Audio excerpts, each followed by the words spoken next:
Hey, what's going on YouTube? Electronic Mechanic back at it. Got me a new car hauler. It's an Appalachian car trailer. It's a 2023, but if you know how they make these things these days, structurally it's really decent, but they really have some shortcomings when it comes to lights and wiring. So if any of you guys know what these are, these little punch locks. Now, this trailer was loaded with them, and if any of you guys have any experience with these, you know that all they do is corrode in about a year or two and cause issues. So they're all getting replaced. And this trailer, they also had some shortcomings when it comes to lighting. They put incandescent lights all in this trailer, so I can't have that. I gotta have LED. So I'm gonna be getting some LEDs. I already got some LED taillights there that I had laying around. But I wanted to show you this. Here we go. Here's all the quick taps that I pulled off this trailer. I think there's like 28 or so here, something like that. I'm also gonna replace the plug. It only has 6 wires, and I want 7 because I'm going to use I'm going to put reverse lights on this. But yeah, more incandescent lights. All of them are incandescent. I'm going to go get LEDs tomorrow. Going to get some new pigtails as well. The tag light was incandescent as well. That's getting replaced. It did have a decent breakaway battery box, so I'm going to reuse that. Going to put a lithium iron phosphate battery in it, which weighs nothing and will last 12 years or more. Oh, and they also had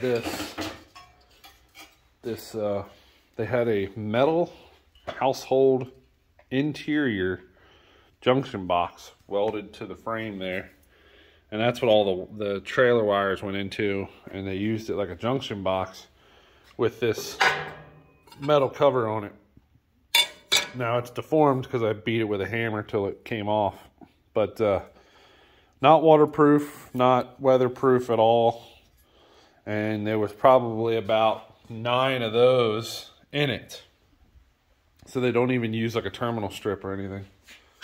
I'm sure, I mean, there's things on this trailer that, you know, scream good quality, but then there's just other areas where you're like, man, if they had taken an extra 20 minutes and an extra $100, I could have made it so much better.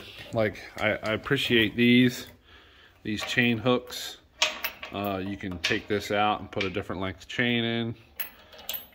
That makes it very convenient. Most trailer companies just weld the links right to the trailer. It's a 6-inch channel, so it's nice and strong. There's a nice big winch mounting plate here to mount a winch.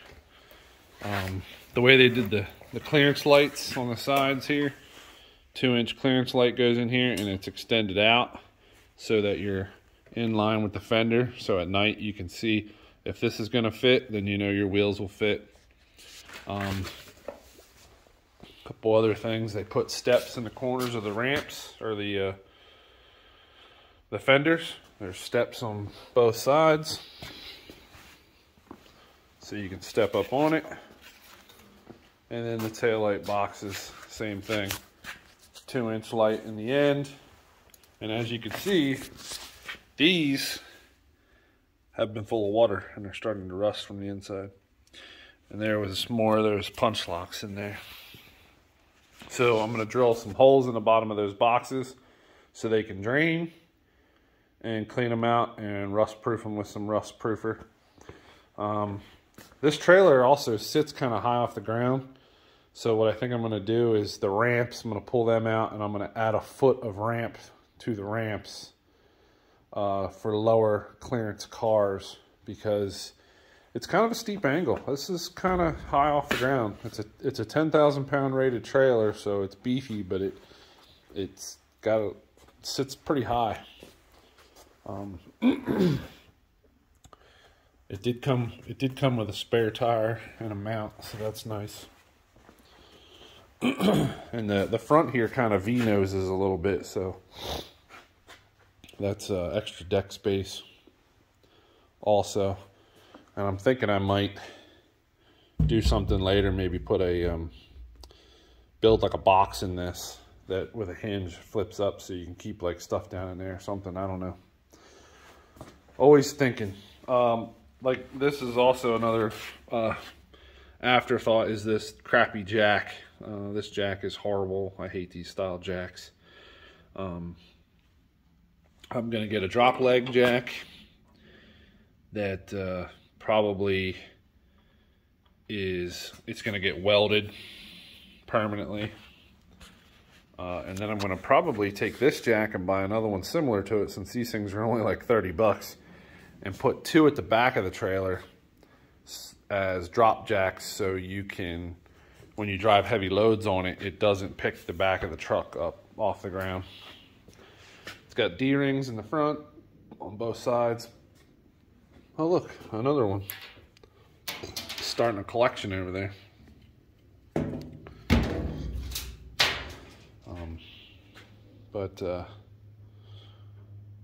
Like I said, a really good trailer, really well built. Lots of good features. It's got the side pockets, but they just, with the wiring and the lights and the jack, I think they just kind of gave up. But this is, I don't know if anybody's ever done this before. These trailers for my 2-post lift, with the carriages down, the trailer won't fit between the posts. So you have to pick the carriages up above the fenders. But then I just strap the trailer to the arms on all 4 corners, and you can pick the trailer up off the ground and get underneath it and do all the work you need to do. I know it might not look the safest, but been doing this for years, and these straps are rated for way more than this trailer weighs. And honestly, I don't really see a problem with it. Like I said, I've done this many times, and it allows me to get under the trailer without having to lay on my back. I can actually sit on a little stool, a rolly stool, and roll under the trailer and sit under there and do all the work, all the wiring I need to do. So, but these little doors here, they just unlatch and a door opens and the ramp pulls out, which is nice. But pretty decent trailer. Happy with it. It was used. Got a good deal on it. I think I might put flip jacks back here somewhere that flip down and go down to the ground,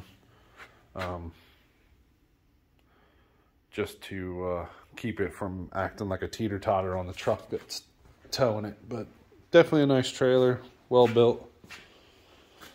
Just has a few things that need fixed, and the money I saved not having to buy new, I can put into making this one the way I want it. So I just wanted to, I know I haven't put a video out in a long time.